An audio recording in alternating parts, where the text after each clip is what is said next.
Sprinkle sand onto a steel plate. Run a violin bow along the edge. The grains don't just jitter, they reorganize into a perfect geometric star. This is cymatics. It reveals sound as a mechanical wave, a physical force that pushes matter into highly ordered structures. This mapping of Chladni figures proves the direct relationship between frequency and form. Lower pitches produce simple crosses and circles, while higher frequencies create intricate, lace-like grids. The pattern forms because the sand is actually fleeing the noise. As the plate vibrates, certain areas slam up and down with maximum force. These are antinodes. The sand is rejected from those spots and gathers in the only places left, the nodes, where the plate is stationary. We can think of these nodal zones as the still line. The geometry isn't created by the vibration. It emerges precisely where the shaking stops. It is the pattern that becomes possible when energy meets a constraint. If sound can impose this much order on a handful of sand, it invites a question about the human system, a body made primarily of fluid and governed by rhythmic electrical pulses. Biological cells possess microscopic sensors called primary cilia. Through a process called mechanotransduction, these sensors physically feel external vibrations and translate that mechanical pressure into a cellular response. This physical interaction is the basis for vibroacoustic therapy. Instead of playing music for the ears, this clinical tool delivers low-frequency vibrations between 20 and 120 Hertz directly into the body's tissues. These vibrations stimulate the vagus nerve, the primary highway between the brain and the heart. That stimulation signals the brain that the environment is safe, shifting the nervous system from a fight-or-flight state into a state of rest. Rhythm becomes a tool for modulating the body's internal state, a way to steer the system out of chaos and back toward coherence. This hardware response is particularly visible in the brain.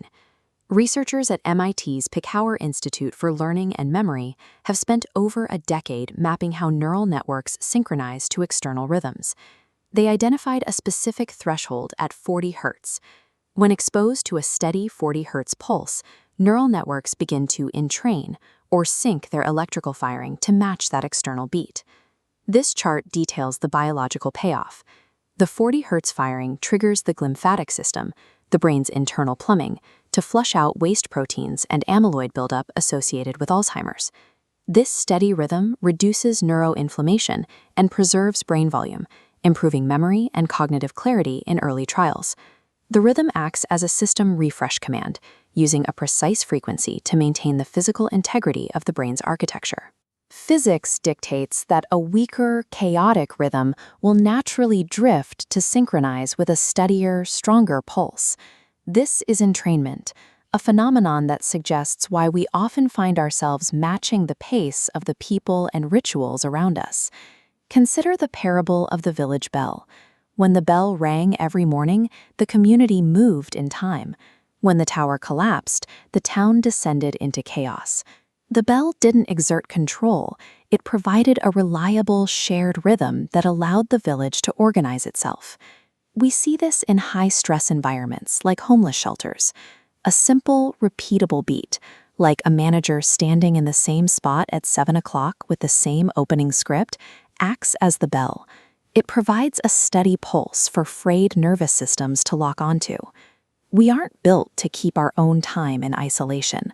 We regulate our internal states by entraining to the steadier rhythms of the people and structures around us. These physical principles offer a lens for viewing our own internal states. High-amplitude moments, panic, rage, or intense grief, act much like those empty antinodes on the plate. They are states of maximum intensity, where no stable pattern can take hold. Coherence and wisdom only emerge on the still line, the node where the shaking stops. This image highlights a tool for stillness, the low-frequency hum. Humming on a slow exhale vibrates the chest and vagus nerve, shifting the nervous system from fight to rest. It buys 90 seconds of quiet to avoid a reactive mistake. When we treat our lives like machines to be engineered, we often just add more noise. Healing looks more like gardening. You find a steady rhythm, set the conditions, and let the pattern emerge. Put down the bow. The sand knows.